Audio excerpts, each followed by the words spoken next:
ना। और जैसे मैंने पहले अनाउंस किया था कि आज हम बात करेंगे लद्दाख की सिचुएशन के हवाले से। और आपको पता है कि लद्दाख के बारे में इस वक्त जो ताज़ा तरीन सूरत हाल है उसके बारे में ये कहा जा रहा है कि डिसएंगेजमेंट शुरू हो चुकी है। और डिसएंगेजमेंट का मतलब क्या है ये भी हम ज़रा जांचने की कोशिश करेंगे। साथ साथ जो फोर्सेस हैं दोनों जानिब की, कहा जा रहा है कि वो विड्रॉ कर रही हैं। अब एक्चुअल सिचुएशन क्या है ये भी हम जांचने की कोशिश करेंगे।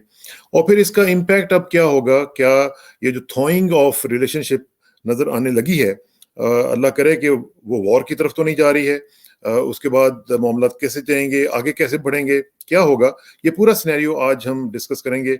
और आज मैं बहुत लकी अपने आप को फील कर रहा हूँ कि मेरे साथ आज एयर मार्शल कपिल काक साहब मौजूद हैं। मैं उनसे आपका तारुफ करवाता हूँ। हमारे साथ बड़ा पुराना ताल्लुक है इनका। पीटीवी के दौर में अक्सर ये हमें टाइम दिया करते थे। Kapil ji, thank you very much for joining us ji. Welcome to the show. बहुत बहुत शुक्रिया इशरार साहब। अच्छा कपिल साहब, एक तो यह है कि मुझे बहुत खुशी हो रही है कि आपसे आज बात हो रही है, क्योंकि इतना अपॉर्चून टाइम है इस सिचुएशन को जांचने के लिए, और आप जैसी शख्सियत का होना हमारे लिए बहुत ही बड़ी बात है। मैं आपका बहुत बहुत शुक्रिया अदा करता हूँ जी। कपिल जी, एक तो मुझे थोड़ा सा अपने रिसोर्सेज से और अपने सोर्सेज से ये बताइए कि जो कहा जा रहा है कि आज जो बात हुई थी उनकी अजीत डोवल साहब की चाइनीज फॉरेन मिनिस्टर के साथ, उसके बाद डिसएंगेजमेंट का प्रोसेस शुरू हो गया है। तो what is the actual situation on ground? देखिए, बातचीत तो संडे को हुई है, 2 जी। घंटे की बातचीत हुई है। ये बातचीत उस दौर के बाद जबकि ज़मीनी हकीकत को देखें तो पहले तो लोअर लेवल के आर्मी ऑफिसर्स जो हैं उन्होंने बात की बटालियन लेवल पे, फिर कोर कमांडर तक बढ़ते-बढ़ते कोर कमांडर्स दोनों साइड ये के यहाँ के मतलब मगरबी जिनजियांग डिस्ट्रिक्ट के जो कमांडर हैं और हमारे लद्दाख के कमांडर हैं, कोर कमांडर की लेवल पे है, बातचीत हुई है। मगर कोई जो सूरत हाल है उस पे कोई बदलाव नहीं आया, अकड़े रहे। और खासकर जो एक अफसोसनाक बात ये है कि दोनों साइडों ने डिप्लॉयमेंट आईबॉल टू आईबॉल और आईबॉल टू आईबॉल रखी, और उस पे आप गलवान जैसी जो सूरत हाल है उसको वापस दोहरा सकते थे। मतलब एक तरीके का डर था कि कहीं ऐसा ना हो कि क्लैश हो जाए जैसे पहले।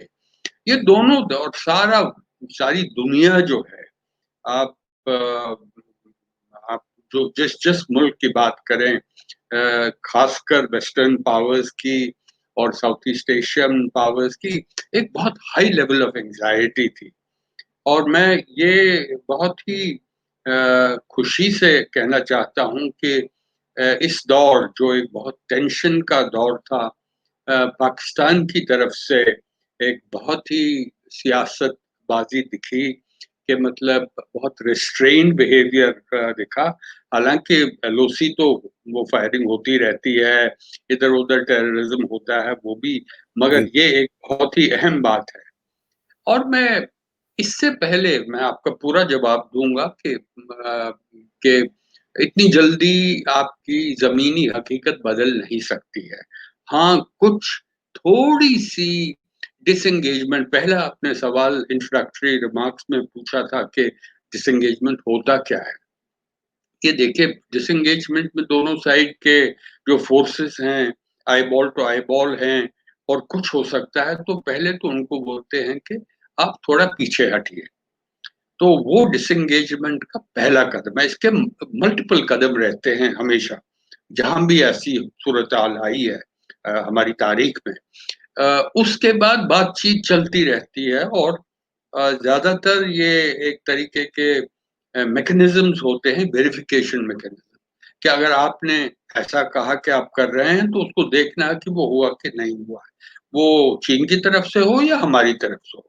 हमने देखा कि जो गलवान में बहुत ही एक ऐसी नौबत आई कि हमारी तरफ से, भारत की तरफ से जो 16 बिहार रेजिमेंट के सीओ, वो सिर्फ वेरीफाई करने गए कि वहां पे प्रॉमिस हुआ था 6 तारीख, 6 जून को प्रॉमिस किया था उनके टॉप लेवल कमांडर ने कि हम वहां से हटेंगे। और वो गए, और वहां क्या देखा, तो उस पे आप तो सारी दुनिया जानती है, आप तो इरशाद साहब बिल्कुल पूरी जानकारी रखते हैं। कमांडिंग ऑफिसर और 19 और हमारी भारतीय थल सेना के जो हैं वो शहीद हुए हैं। तो अब डिसएंगेजमेंट के बाद जो डी एस्केलेशन है, ये लंबी बात है।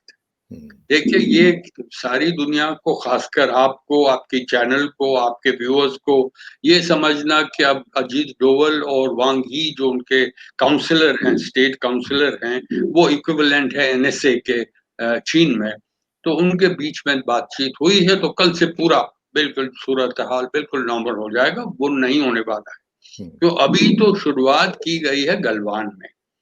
अभी तो जो क्रिटिकल एरियाज हैं डेप्सांग में, जो कि काराकोरम पास से थोड़ी सी पहले आता है उस सड़क पे, और खासकर पैंगोंग सो, जहां पे मैक्सिमम इंट्रूजन हुई थी 8-9 किलोमीटर की।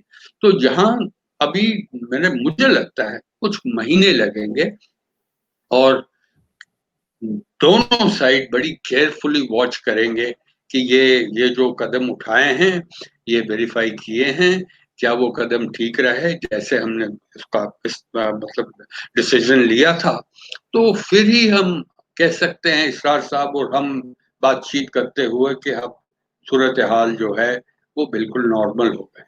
तो अगर पूरी सिचुएशन, मैं इस तरह भी देख रहा हूँ, क्योंकि मुझे एक स्टेटमेंट मैं पढ़ देता हूँ आपको, जो आज अभी थोड़ी देर पहले चाइनीज फॉरेन मिनिस्ट्री की तरफ से जो प्रेस रिलीज जारी हुआ है, उन्होंने ये कहा है कि we made progress in taking effective measures on disengagement and easing tensions in the border areas by frontline troops.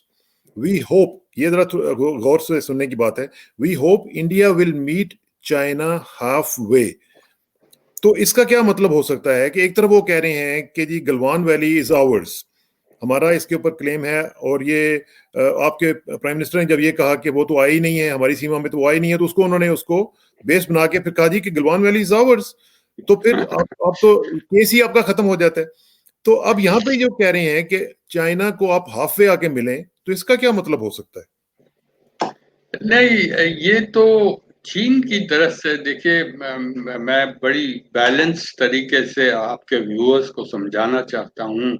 ना तो मैं हाइपर नेशनलिस्ट हूँ, ना तो यू नो वो हाइपर पेट्रियोटिक हूँ, मगर अगर मैं सारी इंटरनेशनल रिलेशंस की तरफ से देखूं, तो ये जो क्लेम्स हुई हैं, इस पे आपके दर्शकों को, व्यूअर्स को बताना चाहता हूं कि इसके 2-3 संक्षेप में ब्रीफली बता दूंगा कि इसमें पहले तो जो सारी दुनिया की जो सूरत हाल है, वर्ल्ड ऑर्डर जो है, उस पे काफी बदलाव आया है, और इस वक्त सिचुएशन जो है बहुत अनसर्टन है, वॉलेटाइल है। और उस पे बदलाव हुआ क्या? प्रेसिडेंट ट्रंप ने अपना एक आइसोलेशनिस्ट स्टैंड लिया जब भी वो आए, मेक अमेरिका ग्रेट, मल्टीलैटरलिज्म को हटाया। आपका मुल्क कनाडा जो है, वो तो सारे विश्व में, सारी दुनिया में जाना जाता है, एक मल्टीलैटरलिस्ट मुल्क है, ग्लोबलाइजेशन पे पूरी कमिटमेंट है उनकी। तो हमारी भी हमेशा, और जो मदद हुआ उस ग्लोबलाइजेशन का, वो चीन को सबसे ज्यादा मदद मिली, हिंदुस्तान को बहुत मदद मिली। जो हमारी इकोनॉमिक ग्रोथ रही है, मैं समझता हूँ पाकिस्तान को भी मिली। ये कहना गलत है कि सब देशों में, मुल्कों ने फायदा नहीं उठाया, मगर ये तो पॉजिटिव साइड है। अगर हम फ्लिप साइड देखें, फ्लिप साइड में चीन को ऐसा लगा कि ये मौका है। अमेरिका आइसोलेशनिस्ट हो रहा है, इट इज लुकिंग एटेविस्टिकली इनवर्ड्स, वो बाकी दुनिया में उनमें कोई दिलचस्पी नहीं है। हाँ, जो अलाइज हैं वो भी थोड़े अनकंफर्टेबल फील कर रहे हैं कि हमारी कुछ हालत आ जाए तो क्या अमेरिका हमारी मदद करेगा। और उसके साथ ही चीन ने इसको भी ठीक से स्टडी किया, और जो पिछली इतनी फीसदी, अब हम कितनी सेंचुरी से देखें, अब ये 17वीं सेंचुरी से आज तक 21वीं सेंचुरी, 400 साल से जो चीन हमेशा उनकी जो, जिसे कहते हैं स्ट्रेटेजिक कल्चर, वो क्या रहा है कि हमारी जो बाउंड्रीज हैं वो फ्लेक्सिबल है। अगर हम तंदुरुस्त हैं तो हम बाउंड्रीज को बाहर की तरह ले जाएंगे। अगर कमजोर हैं तो बाउंड्रीज को ऐसे ही रहने। जैसे माओ के टाइम और डंग शाओपिंग के टाइम पे भी ये कहा गया था, wide your time, hide your capability. जब आपका वक्त आया तो आप आगे बढ़िए एक्सपेंशनिज्म में। एक्सपेंशनिज्म क्या है कि बाउंड्री आगे बढ़ाई। तो ये मैंने थोड़ा लंबा जवाब दिया, मगर कोई बात आपके व्यूअर्स को ये बहुत जरूरी है कि बिल्कुल वो ठीक। गलवान वैली पे क्यों सडनली कह रहे हैं कि ये हमारी है, वादी हमारी है, और दूसरी हिंदुस्तान को एक तरीके का मैसेज दिया जा रहा है कि आप हमें हाफ वे मिलिए। मैं व्यूअर्स को कहना चाहता हूं, जब मैं टीनेजर था उस वक्त इस सारे लद्दाख में ब्रेकफास्ट से पहले एक सॉर्टी करता था और ब्रेकफास्ट के बाद दो, या कम से कम एक और सॉर्टी होती थी लंच से पहले। ये पूरे एरियाज में, ये गिलगित बाल्टिस्तान के जो पूर्वी ईस्टर्न एरियाज का है, सियाचिन, उस एरिया में हम फ्लाइट करते थे और वहां दमचोक तक जाते थे। ये इसलिए मैं कह रहा हूं कि गलवान में जो उनकी क्लेम 1900 मेरे ख्याल में 1959 की क्लेम थी, हमने रिस्पेक्ट किया है। और वो क्लेम लाइन कहाँ है और आज वो क्या कर रहे हैं, आज कहाँ क्लेम कर रहे हैं।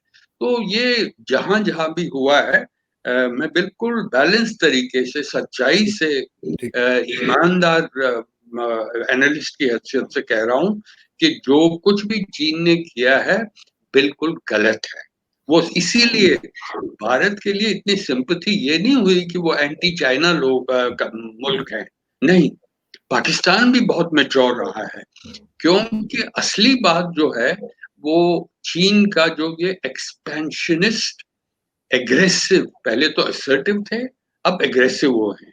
और उसको आपके व्यूअर्स को और क्या बताएं कि जो एक एग्रीमेंट हुए, जो जो कोई भी रूल बेस्ड ऑर्डर था सारी दुनिया में, उसको उलट पुलट कर दिया। अब हांगकांग में क्या था, बरतानिया 1997 में वहां से चले और एक 50 साल का एग्रीमेंट किया कि 1 कंट्री 2 सिस्टम। अब क्या किया है इतने सालों में चीन ने? अब आप हांगकांग जानते हैं, पूरी जानकारी है आपको। क्या किया है वहां पे? 1 country 2 systems has become 1 country 1 system. और वो जो एग्रीमेंट था वो लिखा हुआ एग्रीमेंट है, उसको बिल्कुल अपेंड किया है।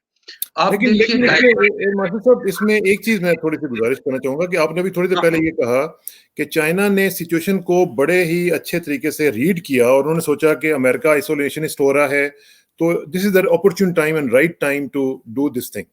अच्छा, इसमें क्या ये पॉसिबल नहीं है कि आपके लिए कहना कि क्या एक और चीज ने ट्रिगर नहीं किया होगा, जो कि 5 अगस्त का वाकया हुआ और स्टेटस चेंज हुआ कश्मीर का और लद्दाख को यूनियन टेरिटरी बना दिया गया?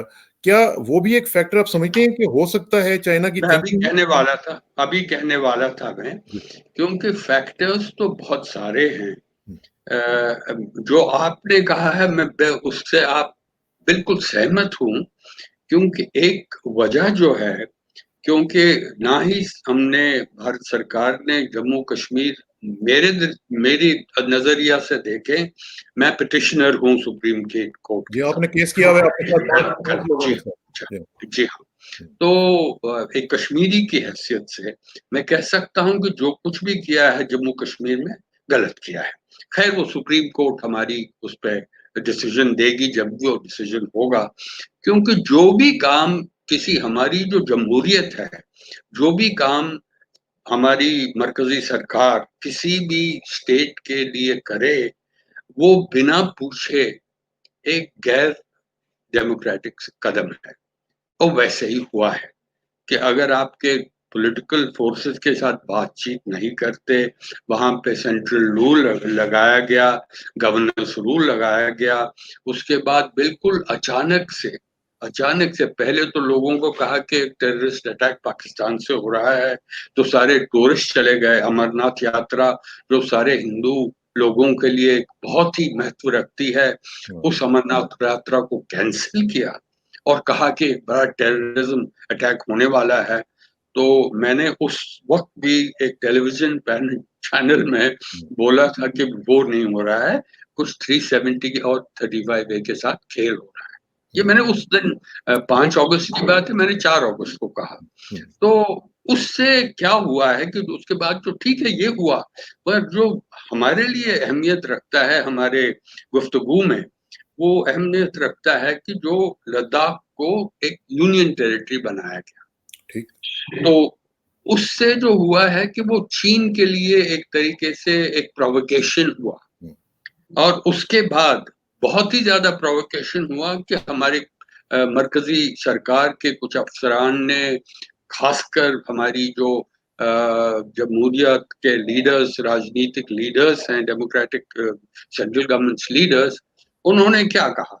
उन्होंने कहा कि हम, उनके अल्फाज में दोहरा रहा हूं, हम पाकिस्तान ऑक्यूपाइड कश्मीर और अक्साई चिन को वापस जोड़ेंगे हिंदुस्तान के साथ, इसके लिए हम खून बहे तो हम तैयार हैं। मेरे ख्याल में ये गैर जिम्मेदाराना एक बर्ताव रहा है, बातचीत हुई है मेरी नजरिए से, क्योंकि वो भी एक वजह थी कि चीन प्रवोक हुआ। मैं क्यों कह रहा हूँ?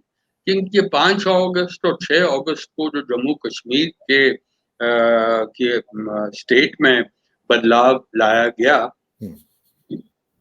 सितंबर के महीने में 3 हफ्तों में ही चीन ने पैंगोंग त्सो लेक में, जहां पे वो फिंगर 4 और फिंगर 8 समझा दूंगा आपके दर्शक व्यूअर्स को, ये मतलब माउंटेनस स्पर्स हैं, पैंगोंग त्सो लेक की तरफ आते हैं। 4 पे हम थे, और जब आप वहां से मशरिक की तरफ चले तो 4, 5, 6, 7, 8 हमारी क्लेम लाइन है, चीन की 4 है, 4 से भी आगे। तो वहां तक जो नो बफर जोन था, वहां दोनों साइड पेट्रोलिंग होती थी, और 5 सितंबर में हमारी पेट्रोल को उन्होंने रोकना शुरू कर दिया, पिछले साल। फिर खैर जाड़े का मौसम आया, डिप्लॉयमेंट हो नहीं सकती है, ना तो कोई बदलाव लाया जा सकता है। जो ही बर्फ पिघली अप्रैल के महीने में, 5 मई को उन्होंने इंट्रूजन उससे पहले की थी, मगर हमें मालूम, भारत की सेना को मालूम हुआ 5 को कि ना सिर्फ पैंगोंग त्सो में, बल्कि डेप्सांग प्लेन्स में, जो काराकोरम पास के साथ हैं, गलवान की वादी में, और उसके साथ नीचे डेमचोक में और सिक्किम में, मतलब ये पूरी एक तरीके की स्ट्रेटजी थी कि हम अपनी लाइन ऑफ एक्चुअल कंट्रोल को बदलाव करेंगे, हमारे फेवर में जो रहेगा। ये मेरे ख्याल में आपने सवाल पूछा, मैं समझता था कि इसको एक तरीके से कॉम्प्रिहेंसिवली आंसर करें कि आपके व्यूअर्स समझ जाएं। अच्छा, ये तो बिल्कुल अच्छा कि आपने बता दिया, लेकिन जो बात अगस्त 5 से शुरू होती है, उसका देखिए ना, अभी आपने कहा कि चाइना असर्टिव है, चाइना एक्सपेंशनिस्ट डिजाइन रखता है, और अभी प्राइम मिनिस्टर मोदी ने भी अपनी स्पीच में वहां पे नीमू में जाके यही कहा कि एक्सपेंशनिज्म का दौर जो है वो खत्म हो चुका। तो क्या ये जो कश्मीर में हुआ, और उसके साथ साथ अब हम देख रहे हैं कि यूनियन टेरिटरी का सिलसिला हुआ, और उसमें अभी हम देख रहे हैं कि बहुत से लोगों को वहां पे डोमिसाइल्स भी दिए जा रहे हैं। आप खुद कश्मीरी हैं और आप खुद कश्मीरी पंडित हैं, तो क्या आप समझते हैं कि ये कश्मीर के साथ जो हो रहा है, आपने केस भी किया हुआ है सुप्रीम कोर्ट में, और फिर आप ये भी कहते हैं कि मैं पहले कश्मीरी हूं फिर मैं पंडित हूं, तो क्या ये नाइंसाफी नहीं है? नहीं, नाइंसाफी तो बहुत ही मॉडरेट एक्सप्रेशन है। मैंने अंग्रेजी में एक इंटरव्यू में, अगर आप देखेंगे, क्विट के साथ किया था, मैंने कहा था कि ये it is a case of mutilation of the Indian constitution and savagery, सुन लीजिएगा, savagery against the people of Jammu and Kashmir. कोई शक, अभी भी बोल रहा हूं जो मैंने उस वक्त 1 साल पहले कहा था। Very well said. अच्छा, एक चीज और आपने, मुझे याद है कि आपने बहुत सारी चीजें हैं, मुझे याद है जिस तरह के इंटरव्यूज में हम आपके साथ करते रहे हैं, और उसमें आपने बड़ा ब्रेवली और बड़ा इंटेलेक्चुअली आपने इन चीजों को पुट इन किया है। मुझे ये बताएं कि जिस तरीके से अभी सिचुएशन हम देख रहे हैं चाइनीज, अगर चाइनीज प्ले बुक को हम रीड करने की कोशिश करें, तो आप being an officer from the air force, और आपकी जिंदगी, आपने 40 साल वर्दी पहनी है, और you are one of the brightest air force officers ever, तो आप इसको कैसे रीड कर रहे हैं कि चाइना को कैसे काउंटर कर सकता है इंडिया, खासतौर पे आजकल के हालात में, जबकि अगर हम कंपैरिजन करते हैं मास्टर साहब, तो कंपैरिजन में मिलिट्री वाइज तो ठीक है, India stands a good chance, लेकिन जो अब नई वॉरफेयर आ गई है उसका कैरेक्टर चेंज हो गया हुआ है, उसकी नेचर ऑफ वॉर भी चेंज हो रही है। तो इसमें इंडिया कहां पे स्टैंड करता है? Being a military officer, air force officer, आप क्या कहेंगे? नहीं, अगर ये बहुत ही उम्दा सवाल पूछा आपने, very high quality, very strategic question. पहली बात इशरार साहब ये है कि अगर आप पावर एसिमेट्री देखें, कॉम्प्रिहेंसिव नेशनल पावर, उस पर सब कुछ एलिमेंट्स जिनकी आपने जिक्र की है वो आते हैं। उस पर सिर्फ मिलिट्री की नहीं है, उस पर इकोनॉमिक, डिप्लोमेसी है, है, diplomatic, all element, industrial, manufacturing, IT, cyber, space, air power, electromagnetic है, मैरीटाइम इलेक्ट्रोमैग्नेटिक। पावर। तो अगर हम पूरी तरह से देखें तो चीन हिंदुस्तान से बहुत आगे है, बहुत आगे, उस पर शक नहीं है, किसी हिंदुस्तानी को शक नहीं है। हाँ, मगर एक बात है कि पहली जो ये टेरेन है इस इलाके में जिसकी हम बात कर रहे थे, क्योंकि आपने कहा था कि जियो स्ट्रेटेजिकली इसकी क्या सिग्निफिकेंस है, तो इसलिए जो जियो स्ट्रेटेजिक सिग्निफिकेंस है लद्दाख इलाके की और खासकर अक्साई चिन की, ये हिंदुस्तान को फेवर करती है, क्योंकि उनके टेरेन को देखें, एयरफील्ड्स उनके बहुत ऊंचाई पे हैं, एक्सरसाइजेज भी करते रहे हैं, वो पाकिस्तानी एयरफोर्स के साथ एक्सरसाइजेज करते रहे हैं। और जो चीन की खुद की कमजोरी है, वो कमजोरी को थोड़ा कम करने के लिए वो पाकिस्तान एयरफोर्स के साथ एक्सरसाइजेज कर रहा है, क्योंकि पाकिस्तान एयरफोर्स एक बड़ा बहुत ही उम्दा तरीके का एक एयरफोर्स है, प्रोफेशनल एयरफोर्स है। भारतीय वायुसेना और पाकिस्तानी वायुसेना दोनों को एक दूसरे के लिए बहुत हाई लेवल ऑफ रिस्पेक्ट है, इसमें कोई शक नहीं है। बहुत ही professionally solid professional, very well trained, very well motivated. तो चीन के एयरफोर्स में ये कमजोरियां हैं, तो टेरेन भी उनको फेवर नहीं करता है। जहां तक के आपने बात की साइबर की और बाकी बातों में, चीन कमजोर है, जिसे हम हिंद महासागर कहते हैं, इंडियन ओशन रीजन, अभी वो उसकी ताकत नहीं है, बढ़ाना चाहता है, कोशिशें जारी हैं, मगर जहां तक कि हमारी एस्टैब्लिश प्रेजेंस है, मैं आपके व्यूअर्स को याद दिलाना चाहता हूं कि सब नेहरू को बहुत क्रिटिसाइज करते हैं हिंदुस्तान में, खासकर ये सरकार। जब भी कोई गलती इस सरकार को पॉइंट आउट की जाए, वो कहते हैं ये नेहरू ने किया, तो हम उनको कहते हैं नेहरू को 60 साल हुए हैं चले गए, तो आप अभी पे उसको बेचारे को छोड़ तो दीजिए। नेहरू ने हिंदुस्तान के लिए पहला एयरक्राफ्ट कैरियर 1961 में लाया, चीन का पहला एयरक्राफ्ट कैरियर 50 साल के बाद। तो मैं कहना क्या चाहता हूँ, कहना ये चाहता हूँ कि हमने जो मैरीटाइम डोमेन की सिग्निफिकेंस है आजकल के दौर में, तो maritime domain has become all important, overarching, जिसकी ताकत मैरीटाइम डोमेन में नहीं है वो एक ग्रेट पावर कहा नहीं जाता है। तो वहां पे चीन की थोड़ी कमजोरी है। तीसरी बात जो है, पूरा 80% जो ट्रेड है चीन का, वो मलाक्का स्ट्रेट से गुजरता है, और अगर हिंदुस्तान अकेले या जो उनके मुल्क जो उनके साथ सहमत हैं, कोऑपरेटिव मुल्क हैं, तो वो उनको उसके ट्रेड को रोक सकता है। ये एक वजह है, क्योंकि उनके सीपेक का जो कॉरिडोर जो है, वो एक लैंड कॉरिडोर इसलिए है कि उनको मालूम है कि इसके बिना वो वल्नरेबल है मलाक्का स्ट्रेट्स में और इंडियन ओशन के रीजन में।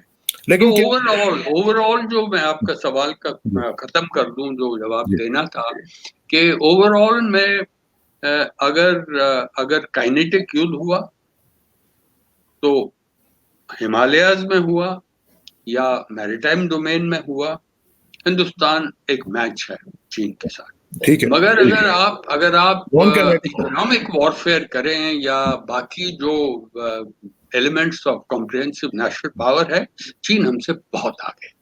और इसमें मार्शल साहब, जिस तरह नॉन काइनेटिक की आपने अभी काइनेटिक की बात की, और नॉन काइनेटिक में अगर हम देखते हैं तो वहां पे भी सिचुएशन जो है वो काफी लॉपसाइडेड है, क्योंकि अगर हम ये देखें कि जो वल्नरेबिलिटी आपने बताया कि मैरीटाइम उसमें है चाइना की, मेरे ख्याल में इंडिया ने जियो स्ट्रेटेजिक लेवल पे जो एक गलती की वो ये की कि उन्होंने अपनी तमाम तर वॉर प्रिपेयर्डनेस जो है, डिफेंस प्रिपेयर्डनेस, उसको पाकिस्तान फोकस रखा।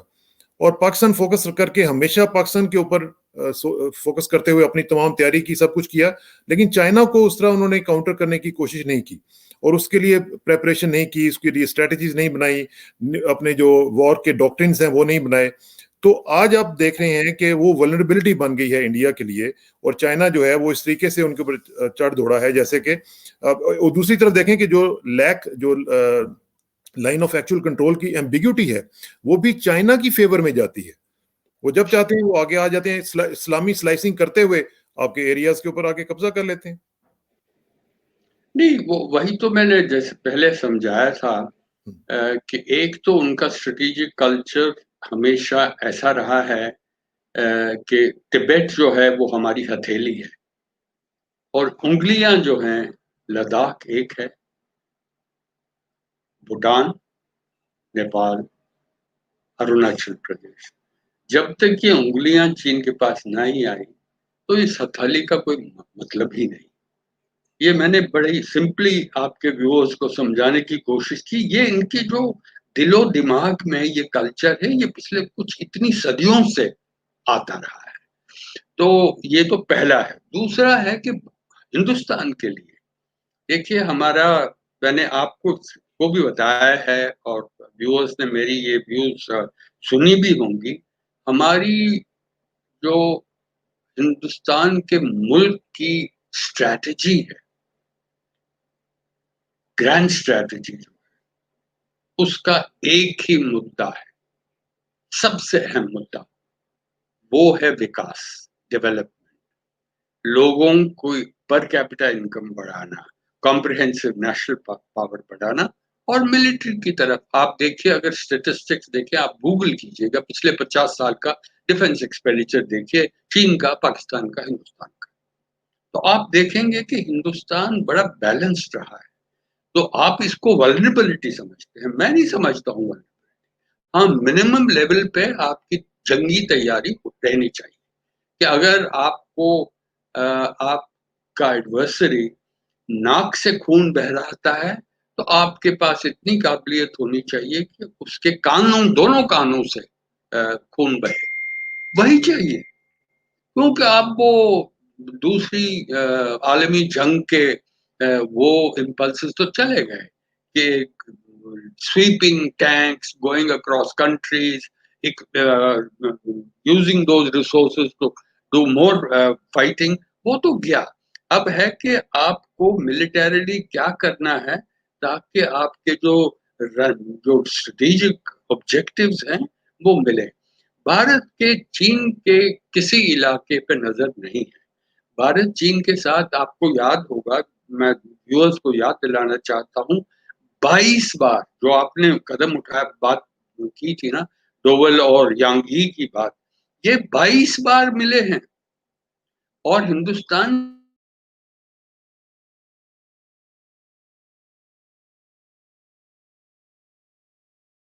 थोड़ा सा प्रॉब्लम हजरात, सिग्नल का मेरा ख्याल है कोई इशू हुआ है एयर मार्शल साहब के साथ, लेकिन हम कोशिश करते हैं और वेट करते हैं कि अगर वो किसी तरीके से दोबारा ज्वाइन इन कर सकें हमें। बड़ी अच्छी डिस्कशन चल रही थी उनके साथ और उम्मीद है कि वो वापस आएंगे और उनसे बात का सिलसिला जो है वो चलता रहेगा। थोड़ा सा मैं चाह रहा था कि 2-4 क्वेश्चंस उनसे और भी पूछूं। और एयर मार्शल साहब जो हैं ये इनका बड़ा रोल रहा है और ख़ास तौर पे अपना माइंड स्पीक करने के हवाले से इनका एक हमेशा से नाम रहा है। बल्कि मुझे याद है कि इन्होंने 2019 में आई गेस एक लेटर भी लिखा था। ये अभी चाइना वाला वाकया नहीं हुआ था, तो इन्होंने एक लेटर अपने साथियों के साथ मिलकर लिखा था जिसमें उन्होंने ये कहा था कि जो इंडियन आर्मी है वो पोलिटिसाइज हो गई है। और इसके ऊपर बड़ा इनके ऊपर रिएक्शन आया, बहुत ज़्यादा लोगों ने इनको क्रिटिसाइज भी किया, लेकिन उन्होंने कहा कि ये प्रोफेशनल आर्मी होनी चाहिए जिस तरह की पहले किसी ज़माने में होती थी। अब जो है ये बहुत ज़्यादा नॉन प्रोफेशनल आर्मी हो चुकी हुई है, बल्कि पोलिटिसाइज्ड हो चुकी हुई है। तो ये जो ओवर द इयर्स पिछले कोई 5-6 साल में हिंदुस्तानी फौज में हम देख रहे हैं कि ये चीजें बहुत ज्यादा होती जा रही हैं। Here he is, welcome back again ji. Himanshu sahab, कुछ गड़बड़ हो गई हुआ था, तो मैं कह रहा था, मैं आपके साथ कह रहा था कि 22 टॉक्स हुए हैं और हिंदुस्तान की तरफ से चीन को एक ही रिक्वेस्ट है, आप बताइए कि लाइन ऑफ एक्चुअल कंट्रोल कहाँ है, नक्शा दिखाइए। हम नक्शा दिखाने के लिए तैयार हैं। हमने मजाकिया तरीके से ये भी कहा, बोलिए कि line of actual control Delhi से निकलती है, मानो मैं तो फिर तो हम बात करेंगे ना। मगर आज तक वो ये नहीं, ना ही वो देंगे। क्यों, ये भी जानने की एक स्ट्रेटेजिक तरीके से देखें कि चीन कभी ये मसला हल नहीं करेगा, कभी नहीं, क्योंकि ये उनके हाथ में एक पुर्जा है। जब भी सारे दुनिया को या हिंदुस्तान को कोई भी मैसेजेस देनी हो, स्ट्रेटेजिक मैसेजेस, तो वो ये क्या किया, क्या उन्होंने स्ट्रेटेजिक मैसेजेस क्या दी कि आप हमको घेर नहीं सकते हैं। हांगकांग है, ये किस लिए किया, ताइवान में रोज ADIZ में उनमें उड़ाने बढ़ते हैं लड़ाकू विमान। मतलब ये एक तरीके, जैसे रोनाल्ड रेगन कहते थे, अंग्रेजी एक लफ्ज है बहुत अच्छा है, एस्केलाडियो। वो क्या करते हैं, दे आर प्लेइंग एस्केलाडियो। मगर ये गैर जिम्मेदाराना तरीका है, क्योंकि अगर इसमें कोई शक नहीं है कि अगर सारी दुनिया में देखें, उनका जो 2049 का प्लान है वो major great power of the world होंगे, कोई शक नहीं है। और उनके दिल में और दिमाग में ये भी कोई शक नहीं है कि हिंदुस्तान उनके काफी पीछे नहीं है, ना रहेगा। हिंदुस्तान भी एज करता रहेगा उनकी तरफ।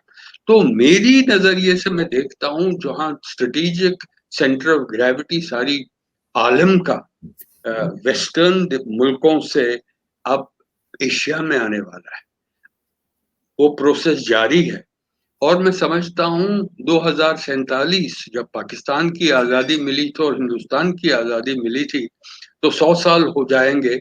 उस वक्त 3 ही पावर्स, मेजर पावर्स होंगे एशिया में, चाइना, इंडिया एंड अमेरिका। रूस थोड़ा कमजोर रहेगा, जापान इकोनॉमिकली बहुत ही ताकत रखेगा, मगर स्ट्रेटेजिकली उसकी ताकत नहीं रहेगी, क्योंकि सिक्योरिटी के लिए वो पूरा डिपेंड करेगा अमेरिका के लिए।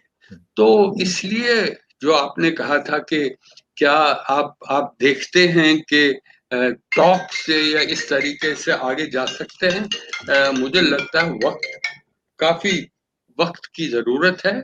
ये डिसएंगेजमेंट, तो डी एस्केलेशन, इस पे भी वक्त लगेगा। मुझे ये भी मालूम नहीं है इस वक्त जब आपको सवाल का जवाब दे रहा हूं, क्योंकि मैं याद दिलाना चाहता हूं कि 6 जून को कोर कमांडर की लेवल पे, आप जानते हो कोर कमांडर बहुत ही हाई लेवल अपॉइंटमेंट है, ये डिसीजन लिया गया कि हम डिसएंगेज करेंगे। और 7 दिन के बाद गलवान हुआ। तो अभी सोचना है, देखना है, क्योंकि इसमें महीने लगे। हिमांशु साहब, मुझे याद आ रहा है, मैं अभी आपके जब सिग्नल डिस्कनेक्ट हुआ था तो मैं दोस्तों को बता रहा था कि आपने एक लेटर भी लिखा था जिसमें आपने ये कहा था कि इंडियन आर्मी और इंडियन मिलिट्री जो है वो पोलिटिसाइज हो गई है, इसको पोलिटिसाइज नहीं होना चाहिए, it has to remain as a professional army और प्रोफेशनल फोर्सेस। तो उसमें अभी तक समझते हैं कि उसके लेटर के बाद अभी तक कुछ उसकी तरफ कोई कदम उठाया गया है या मजीद उसमें गिरावट आई है, डिटीरियोरेशन आई है? नहीं, ये इस पे उतार चढ़ाव है, इस पे कोई दो राहें नहीं है, दो व्यूज नहीं है, क्योंकि जो हमारी भारत की सरकार इस वक्त है, वो एक ट्रेंड दिखा रही है, जैसे कि वेस्ट में हुई थी, वो ब्राजील हो, यूरोप में कुछ मुल्क हैं, या अमेरिका देखें, एक थोड़ा सा राइट वर्ड लर्च हुआ है। तो इस राइट वर्ड लर्च में क्या हुआ है कि एक तो राइट विंग फोर्सेस बड़े हैं, दूसरा जो रोल ऑफ रिलीजन है पॉलिटिक्स में वो बढ़ गया है, और तीसरा के जो मसल दिखाया जाता है उनके नजरिए से, उस मसल में आर्मी की खासकर एक बहुत ही अहमियत रहती है। तो वही इसीलिए आपने 2017 और 18 में काफी स्टेटमेंट्स दी हैं हमारे लीडरान ने कि मिलिट्री मसल का इस्तेमाल होगा, हार्ड ऑप्शन होगी जम्मू और कश्मीर में। उसका आपका रिजल्ट्स भी आपने देखे हैं कि वायलेंस बढ़ गई है 5 अगस्त के बाद, और भी बढ़ गई है ज्यादा, जहाँ के कहा जा रहा था उस वक्त कि अगस्त का जो हमारा डिसीजन था सरकार का, तो उससे टेररिज्म कम होगा, डेवलपमेंट ज्यादा होगी, मगर वो तो असलियत देखें तो नहीं हुआ है। तो ये आइडियोलॉजिकल सवाल है। मैं इस पे इससे ज्यादा कह नहीं सकता। ठीक है, बहुत शुक्रिया। लेकिन लेकिन मैं चाहता हूं कि कश्मीर के हवाले से आप जरूर मुझे बताएं, क्योंकि आप खुद कश्मीर से ताल्लुक रखते हैं। आपको कुछ नजर आ रहा है कि कश्मीर के हालात बेहतर होंगे? वहां पे आए दिन कुछ ना कुछ खबरें आ रही होती हैं, और खास तौर पे अब अगस्त 5 के बाद तो सिचुएशन बहुत ही अनटेनेबल होगी भी है। तो अब आप क्या समझते हैं कि इसको कैसे आगे जाता हुआ देख रहे हैं आप?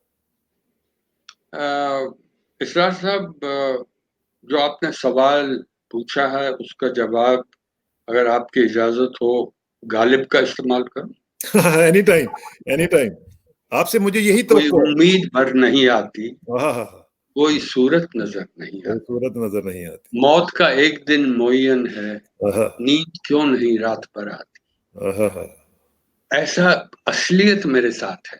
मैं हाँ, दिल्ली में रहता हूँ, मगर हार्ट एंड सोल कश्मीर में। वाह वाह। ये कोविड की वजह से और बाकी और वजहें हैं कि मैं हो नहीं आया, हाँ, क्योंकि अभी तक भी एक elected chief minister of the state, एक बहुत ही कमिटेड, हम्म, बहुत ही कमिटेड लीडर हैं महबूबा मुफ्ती। जी हाँ। तो वो अभी भी जेल में। हम्म, इतने 6,000 लोगों को अरेस्ट किया गया 5 और 6 अगस्त पे, हम्म, एक दिन पहले। उसपे उसपे कौन कौन मौजूद थे? फारूक अब्दुल्ला, उमर अब्दुल्ला, महबूबा मुफ्ती और काफी और लीडरान। शाह फैजल जो इंडियन हाँ, एडमिनिस्ट्रेटिव हाँ, सर्विस के टॉपर थे, एक हाँ, पार्टी बनाई। उन्होंने पार्टी क्यों बनाई? हम्म, जेकेपीएम क्यों? क्योंकि वो पीपल, जेके पॉलिटिकल मूवमेंट वो करना चाहते थे कि लोग आ जाएं, जमीनी ग्राउंड जीरो से लोग आ जाएं। और जो कश्मीर में इतनी इतनी दशकों, इतनी डेकेड्स से एक तरीके का हिंसा रही है, तशद्दुद रहा है, तो उसको दूर करें। हम्म, मैं नहीं समझता हूं कि इसमें जल्दी होगी किसी तरह की। अभी तो चीन के साथ हाँ, काम जारी है। इसके बतरिए मैं देख रहा हूँ कि हालात इंडिया पाकिस्तान की और बिगड़ गई हैं। हम्म, 50% स्टाफ हमने कम कर दिया हाँ, पाकिस्तान में, और पाकिस्तान ने यहाँ कम कम कर दिया। बाकी जो एनआईए, जो नेशनल इन्वेस्टिगेटिव एजेंसी है, वो लगी हुई है। हाँ, हम्म, अगर इन्वेस्टिगेशन करनी है, अगर किसी ने गलती की है, कोई भी सिचुएशन हो जो हमारे मुल्क के इंटरेस्ट में नहीं है, हाँ, गलत काम किए हैं, जरूर कार्रवाई कीजिए। हाँ, मगर फारूक अब्दुल्ला ने क्या किया? हाँ, महबूबा ने क्या किया? जो आपके मेन स्ट्रीम लीडर हैं और हिंदुस्तान का झंडा लेके सारी वादी में इधर उधर चलते हम्म, हैं, उनका अरेस्ट होना सिर्फ ये दिखा रहा है कि इसमें एक आइडियोलॉजिकल डिमेंशन है। और दूसरा है कि जो भी कदम उठाए हैं, इसकी बहुत ऑपोजिशन हो सकती है। ठीक। अच्छा, इरमान शाह साहब, एक इसी के हवाले से जो आपने बात की है, एक कंसर्न मौजूद है। जिस तरह अभी आपने कहा कि डिप्लोमेटिक जो स्टाफ था उसको 50% कम किया गया। जाहिर है पाकिस्तान ने टिट फॉर टैट वो भी किया। तो ये कहा जा रहा है कि हो सकता है कि इंडिया कोई इस तरह का कोई अटैक पाकिस्तान की तरफ कोई करना चाहेगा, क्योंकि डिप्लोमेटिक जो लेवल्स है वो कम करने का मतलब ये होता है कि नॉर्मली अब आप दूसरी तरफ जा रहे हैं। तो आप do you see any chances of any any military action against Pakistan? नहीं, पाकिस्तान के वजीर आजम ने भी ये कहा है, ने काफी स्टेटमेंट्स दी हैं। मेरे ख्याल में अप्रोप्रिएट नहीं थी एक प्राइम मिनिस्टर की वजीर आजम की लेवल पे मगर जो कुछ भी हुआ है, पहले हुआ है, वो जो सर्जिकल स्ट्राइक की बात की है या बालाकोट का ऑपरेशन हुआ है, तो ये खौफ तो पाकिस्तान की सिक्योरिटी एस्टेब्लिशमेंट और जो जाने-माने एनालिस्ट हैं, ये वो खौफ रख सकते हैं, क्योंकि इंटरनेशनल पॉलिटिक्स में ये तो बिल्कुल आम बात है। मगर अगर हकीकत से देखें,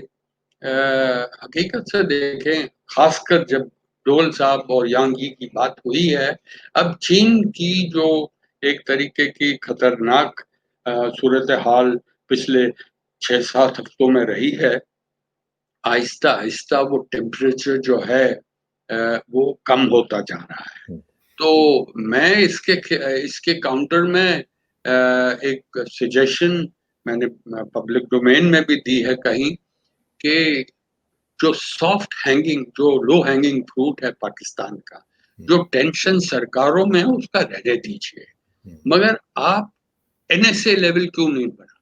हाँ, ठीक है। पाकिस्तान की तरफ से और अगर ऐसा जो आपने कहा है हुँ, कोई कोई ऑपरेशन हो, तो पुलवामा की तरह आपकी क्राइसिस मैनेजमेंट मैकेनिज्म कहाँ है? कहाँ है? कम से कम 2 एनएसए हॉटलाइन में बात कर सकते हैं, और जो तनाव है, टेंशन है, उसको कम कर सकते हैं। हुँ, दूसरी बात है कि आप अगर पाकिस्तान ने एक बहुत ही पहला कदम उठाया है, जो करतारपुर कॉरिडोर, अ, उन उसी उस वक़्त जबकि टेंशन इतना था दोनों मुल्कों के रिलेशंस में, तो हमारी तरफ हम क्यों नहीं करते हैं कि आप अजमेर शरीफ के लिए एक जहाज़ वहाँ से डायरेक्टली जयपुर जाए, हुँ। सुपरवाइज़ तरीके से उनको ले जाएँ पाकिस्तानी भाइयों को, और वो अजमेर शरीफ जाके दुआ माँगे। हाँ, इसमें ठीक। क्या गलती हो सकती है? हुँ, निज़ामुद्दीन औलिया क्यों नहीं ले आते हैं? जहाज़ दिल्ली में आएगा, दिल्ली से सिर्फ़ निज़ामुद्दीन औलिया जाएँगे और वापस जाएँगे। हाँ, ठीक। एक रात रह सकते हैं, क्योंकि हमारी इंटेलिजेंस एजेंसीज़ हमेशा कहते आ रही हैं कि जब भी हम ये एनकरेज करते हैं, तो वहाँ के जो ऑर्गेनाइज़ेशन एंड तंज़ीमें हैं, तो वो तंज़ीमें यहाँ आती हैं, जैसे कि वो रिलिजियस टूरिज़्म के लिए आए हैं, मगर काम कुछ और होता है। हुँ, ये जो मैंने अब आपके सामने सजेशन दी हैं, वो मैंने बाकी भी सजेशन पब्लिक डोमेन में यही तरीके की। हुँ, तीसरी जो बात है, मैं कह रहा हूँ इसमें वक़्त लगेगा, हिंदुस्तान और पाकिस्तान के रिश्ते, जैसे चीन और हिंदुस्तान के रिश्ते एक दिन में बिल्कुल नहीं सँभलेंगे। हाँ, आप एकेडमिक्स और स्टूडेंट्स को एनकरेज कीजिए, एक इंटरैक्ट दूसरे के मुल्क में। अब एक्सचेंज करिए। स्टूडेंट 6 क्लास का स्टूडेंट है, उसको आने दीजिए, ग्रुप आएगा, उनके साथ टीचर्स होंगे, उनको आप लाल किला दिखाइए, उनको निज़ामुद्दीन औलिया ले जाइए, हुमायूँ टूब में ले जाइए, जहाँ-जहाँ भी जाना चाहते हैं, और वापिस चले जाएँ। वैसे ही हमारे स्टूडेंट्स एकेडमिक्स जा सकते हैं। मैं ये इसलिए कहता हूँ कि ये एक लो हैंगिंग फ्रूट है, शायद आपको मालूम नहीं होगा। एक एक एक त एक एक ऑर्गनाइज़ेशन है जिससे मैं जुड़ा हूँ, आगाज़े दोस्त। अच्छा। पता नहीं आपने सुना है इसका? हाँ, नहीं मैंने ये नहीं मैं सुना। बड़ा क्लोज़ली इन्वॉल्व हूँ उस प्रोग्राम से। हर साल, हुँ, दिलचस्पी से सुन लीजिएगा, हुँ, हर हुँ, साल पहली जनवरी को कैलेंडर निकाला जाता है, हुँ, जिसपे पेंटिंग्स होती हैं, पाकिस्तान के स्टूडेंट्स, बच्चे, और हुँ, सारे हिंदुस्तान के बच्चे, पाकिस्तान के बच्चे, कॉम्पिटिशन ऑर्गेनाइज़ होता है इस्लामाबाद में और हुँ, नई दिल्ली में। बच्चे बुलाए जाते हैं, उनको कहते हैं कि आप एक पेंटिंग बना दीजिएगा हुँ। कि आप कैसे देखते हैं हमारे पड़ोसी बच्चों को, और 1 जनवरी को रिलीज़ होता है। वेरी अभी गुड, भी 2020 में वेरी गुड। ऐसे पाकिस्तानी, जो मैं अफ़सोसनाक बात तो ये है कि उनके जो पाकिस्तान के कन्वीनर थे, तो उनको एजेंसीज़ ने एक दिन ले लिए और 6-7 महीने वो मिसिंग थे, नो। और उसके बाद मैं नाम नहीं लेना चाहता हूँ, हुँ, और उसके बाद उनको बरी किया गया। अब वो किसी और मुल्क में गए हैं, वहाँ पे पॉलिटिकल असाइलम लिया है, ये काम करने के लिए कि हुँ, वो अमन के रास्ते पे जा रहा है। हुँ। हाँ, तो ये ये तो अफ़सोस बात, हमारी गलतियाँ बहुत हमारी तरफ से हैं, और ये भी कहना चाहता हूँ पाकिस्तान की तरफ से भी हुँ, गलतियाँ हैं। हुँ, अगर जो काम अमन के रास्ते में जाता है, उसको इस सबकॉन्टिनेंट में कोई उम्मीद नहीं रखनी चाहिए। मेरा एक बहुत ही करीब दोस्त, हुँ, मैं कहता हूँ उससे मेरा करीब दोस्त नहीं है। मैं आपको मैं आर्टिकल लिखा था, पब्लिश हुआ था, भेज दूंगा आपको ईमेल पे, शुजात बुखारी, हाँ, जिसने पाकिस्तान और हिंदुस्तान और खासकर जम्मू कश्मीर के एलओसी के दोनों साइडों में लोगों को मिलने की अपॉर्चुनिटीज दी। कम से कम पिछले 3 सालों में 20 दफा हम 30 कंट्रीज में गए हैं और काम क्या कर रहे हैं, अमन की बात कर रहे हैं। इस पे डिप्लोमेट्स हैं, मिलिट्री लीडर्स हैं दोनों साइड पे, इस पे एकेडमिक्स हैं, आम नागरिक है, आप लोग जो हैं वो हाँ, मिले हुए हैं, यही बात कर रहे हैं जो आपके दिमाग में है और जो आप मुझसे सवाल पूछ रहे हैं हाँ, कि ये चीन का प्रेशर तो हो जाएगा, हाँ, संभलेगा, पर हिंदुस्तान और पाकिस्तान के रिश्ते संभलने चाहिए, क्योंकि बहुत बहुत देर कि ऐसा काम आगे नहीं बढ़ सकता जैसे बढ़ रहा है। तो इस पे नुकसान तो दोनों दोनों देशों दोनों को है। ये हमें समझना कि पाकिस्तान को नुकसान पहुंचता है, बिल्कुल बेबुनियादी है, बिल्कुल गलत है। बिल्कुल ठीक है। Irman sahab, it's always a pleasure to talk to you, और it's always entertaining and learning experience for me, क्योंकि मैं जब भी आपसे बात करता हूँ मैं हमेशा नई चीज़ें सीखता हूँ। मैं आपका शुक्रिया अदा करना चाहता हूँ। बहुत सारी चीज़ें अभी रह गई हैं, मैं चाहता हूँ कि हम किसी दिन मज़ीद आपसे टाइम लेके बाकी चीज़ें भी करें, और ये जो दोस्ती का अपने आगाज़ दोस्ती आपने शुरू किया है उसमें हम भी आपके साथ हैं। काश के हम दोनों मुल्कों में ऐसे लोगों को इकट्ठा कर सकें जो कि दोस्ती चाहते हैं और एक दूसरे की तरक्की चाहते हैं, एक दूसरे की खुशहाली चाहते हैं। आपका बहुत बहुत शुक्रिया जी। बहुत बहुत शुक्रिया। मैं भी आपको शुक्रिया अदा करना चाहता हूँ कि मुझे आपने मौका दिया कि आपके व्यूअर्स को कैलगरी में, कनाडा में, ये समझना कि हिंदुस्तान और पाकिस्तान हमेशा एक दूसरे के दुश्मन नहीं रह सकते और आगे बढ़ने की बहुत ही ज़रूरत है, ताकि हमारे मुल्क में लोग जो इतनी गुर्बत में रह रहे हैं उनकी सिचुएशन में कोई इजाफा आए, कोई सही, इम्प्रूवमेंट आ जाए, तो ये हमारे सिर्फ हमारे रीजन के लिए नहीं बल्कि सारी दुनिया के लिए बहुत अहमियत रखते हैं। बहुत थैंक शुक्रिया। यू। बहुत शुक्रिया सर, बहुत इंशाल्लाह शुक्रिया रब्ता रहेगा सर। आपसे और बहुत जल्दी आपसे दोबारा मुलाकात होगी। नाज़रीन, यही आज का प्रोग्राम था, और कल या परसों आपसे दोबारा इंशाल्लाह मुलाकात होगी। तब तक इजाज़त दीजिए, जल्दी मुलाकात होगी। अल्लाह हाफ़िज़। शुक्रिया। सलाम।